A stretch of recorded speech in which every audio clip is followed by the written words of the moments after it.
Okay, तो last video पे बच्चों हमने द नंदा डायनेस्टी को बेसिकली पढ़ना स्टार्ट करा और मैं इस वीडियो में आज तक कंप्लीट करने जा रहा हूँ। मैं एक बार फिर से बता दूँ, ये आपका class 6 history chapter 8 the rise of Magadh है और ये आईसीएसई सिलेबस बेस्ड है। जिस बुक से मैं आपको करवा रहा हूँ ये द ट्रेल हिस्ट्री एंड स्विग्स है और इसकी सेकेंड पार्ट और बिल्कुल इस चैप्टर को हम लोग एंड करने वाले हैं, ये एक्सप्लेनेशन होने जा रही है।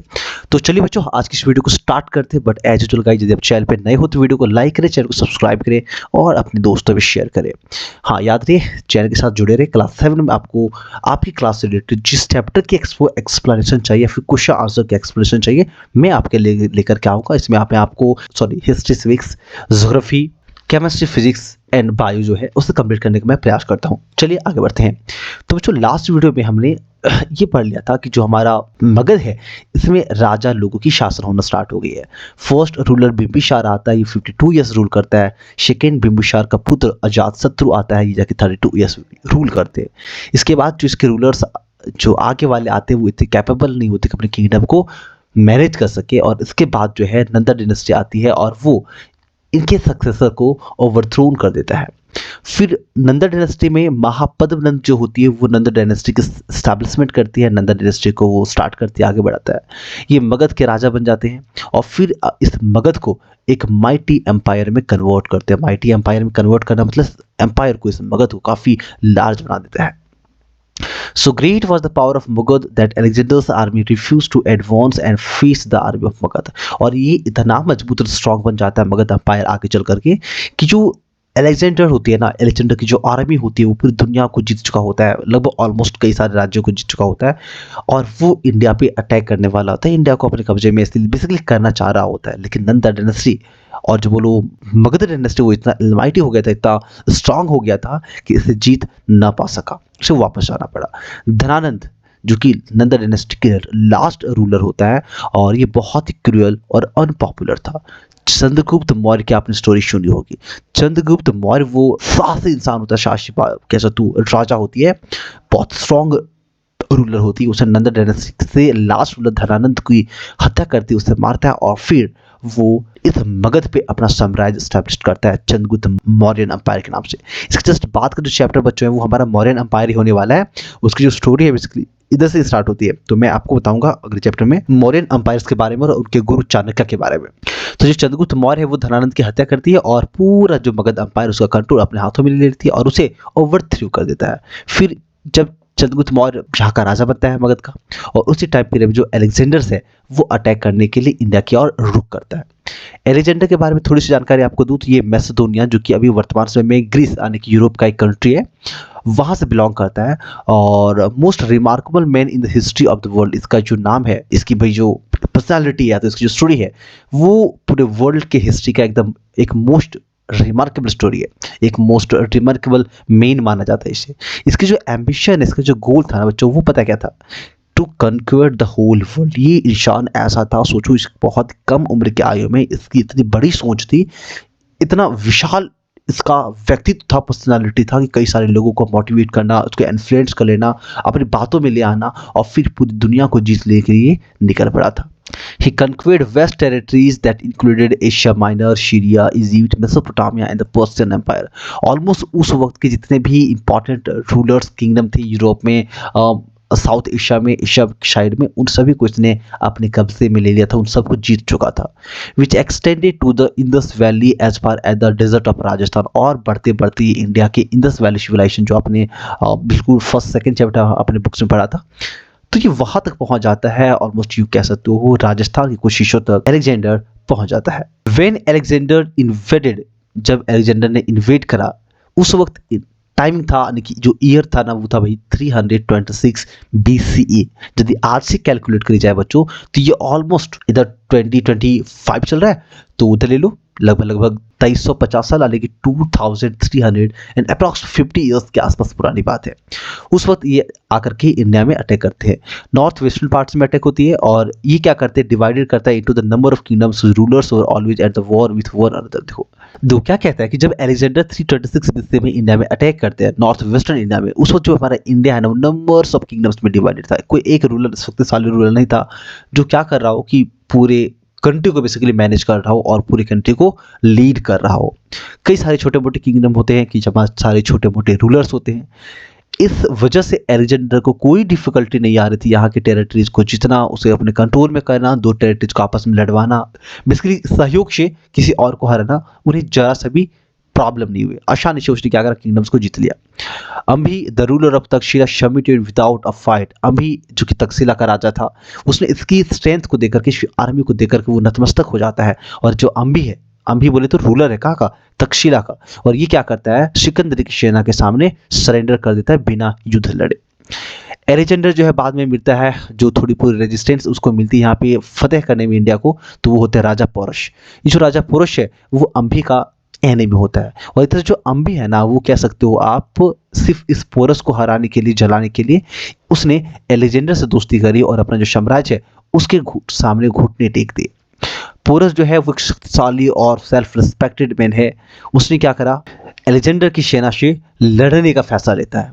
पोरस के बारे में बच्चों बात करें तो पोरस जो है वो रूलर है area lying between the river Jhelum and Chenab.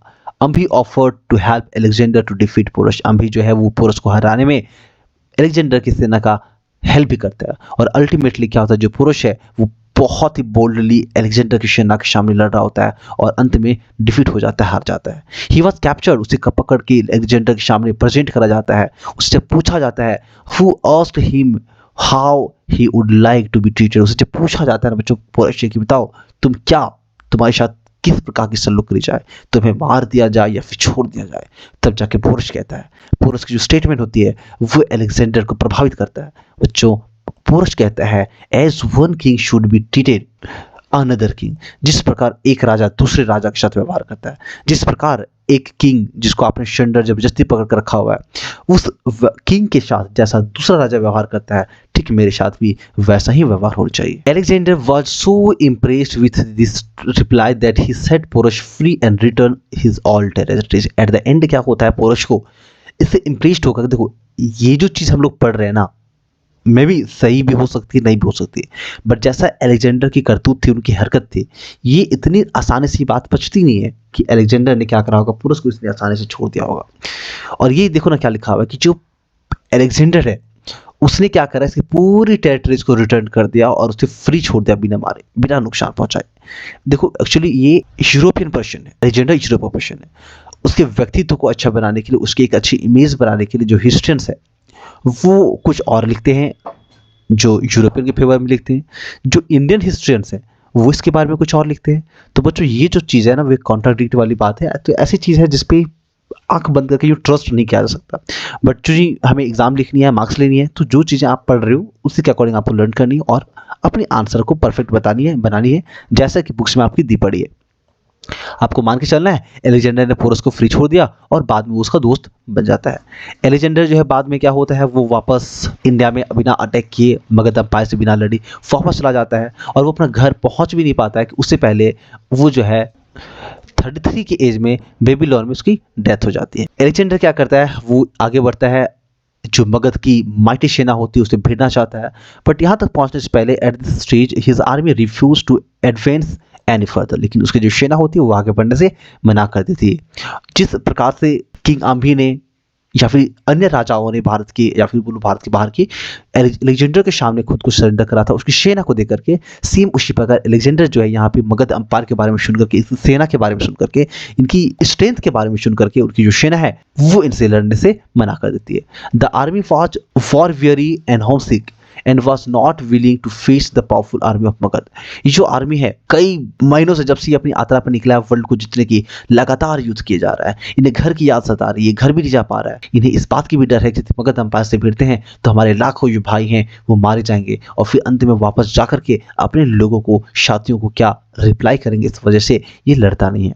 Alexander was force to turn back और अंत में जो अलेक्जेंडर है उसे वापस घूमना पड़ता है। He divided the territories under his direct control in 3 parts. अब जो इलाकों को वो जीत चुका था उन सारे इलाकों को बेसिकली 3 पार्ट्स में डिवाइड करता है और each part was placed under the control of Greek general, और हर एक पार्ट को एक ग्रीक जनरल जो अपने साथ लेकर के आया था उन्हें दे के ये वापस चला जाता है। और फिर जाते टाइम आपको याद रखनी कि he never reached his homeland and he died in Babylon at the young age of 33, सिर्फ 33 ईयर्स की आयु में, कम आयु में ये एक महान व्यक्ति जिसके महान करोड़ों फॉलोअर्स होते हैं उसकी डेथ हो जाती है। हाँ, ये इंडिया के पर्पस में, ये अन्य राज्यों के पर्पस में जिस पे इसने अटैक करी वो में भी गलत हो, या फिर इस वजह से हम उससे नफरत कर सकते हैं, बट इंडिविजुअली बात करा जाए, ये इतना स्ट्रॉन्ग, इतना मजबूत, इतने सारे लोगों को लीड करना, इतनी कम उम्र में इतने सारे लोगों को कन्विंस करना, ये बिल्कुल काबिल तारीफ थी उसकी।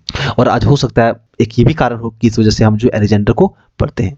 आगे लिखा है इफेक्ट्स ऑफ अलेक्जेंडर्स इन्वेंशन। अब जो अलेक्जेंडर इसने भारत में जो अटैक करी, भाई इसका रिजल्ट क्या निकला, इसका क्या असर हुआ, क्या भारत के लोग ये बात समझ पाए कि एक रहेंगे नेक रहेंगे, अलग अलग रहेंगे तो फिर हम लोग मारे जाएंगे, जब तक आपस में लड़ेंगे ना बच्चों बाहर वाले तब तक बाकी लूटते हैं। ये हिस्ट्री हमें वही सिखाती है, जब तक हम मजबूत रहते हैं, एकजुट रहते हैं तो मजबूत रहते हैं, और जिस दिन हम अपने आप में अपने में बेसिकली हमारे बीच में दरारें आती है, हम कमज़ोर होते हैं, अलग होकर के सेपरेट रहने का प्रयास करते हैं, तब तक बाहर वाला आता है और हम पे अत्याचार करता है, हमें लूटने का प्रयास करता है।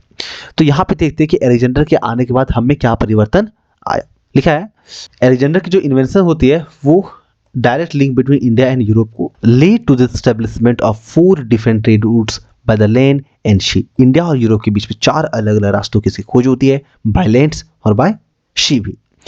Alexander's historians have left record of his campaign. Alexander के साथ जो हिस्ट्रियंस आए थे, उसके साथ जो लोग थे जो किताबें लिखते थे, उनके बारे में लिखते थे, वो डेट के साथ पूरे इवेंट की मेंशन करते हैं। और आज ये जो इंफॉर्मेशन है, जो रिकॉर्ड है उनके द्वारा लिखी गई, वो इंडियन हिस्ट्रियंस को काफ़ी हेल्प करते हैं उन वक्त की भारत को रिकंस्ट्रक्ट करने में और उनके बारे में समझने में। Indian history chronologically, the culture contact with Greek lead to the growth of Indo Greek school of art known as the Gandhara school of art, यानी कि गांधार स्कूल ऑफ आर्ट की भी स्थापना होती है।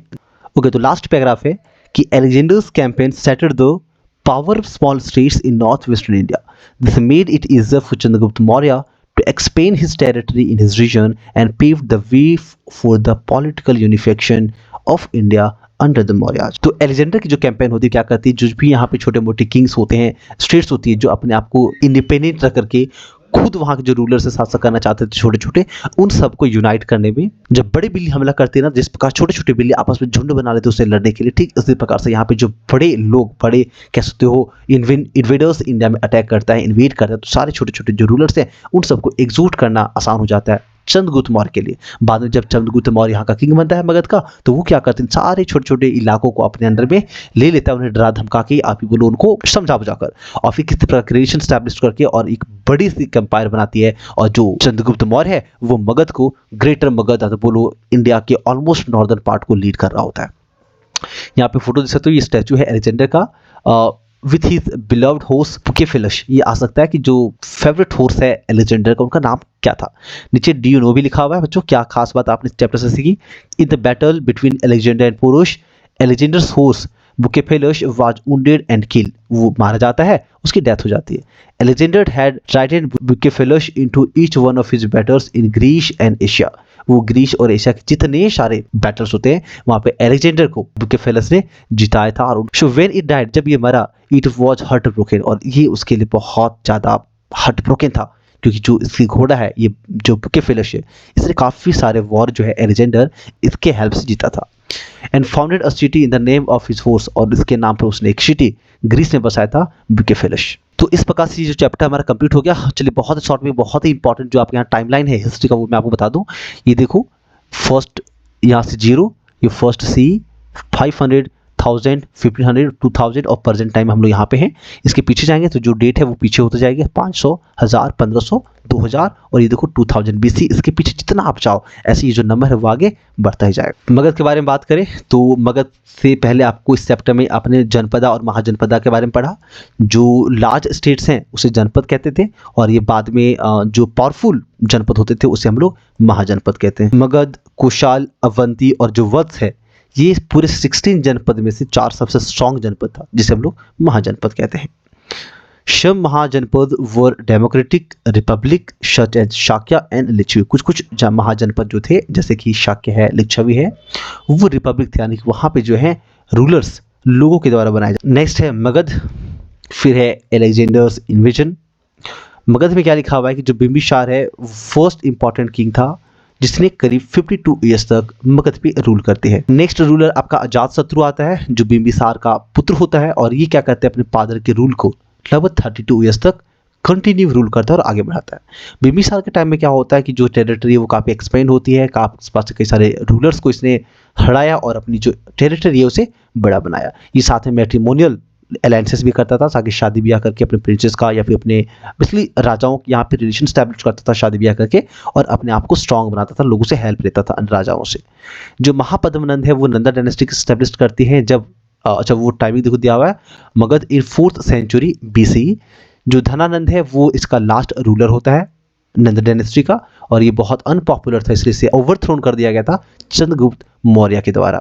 एलेक्जेंडर इन्वेजन के बारे में बात करें तो ये इंडिया में 326 BC में अटैक करते हैं।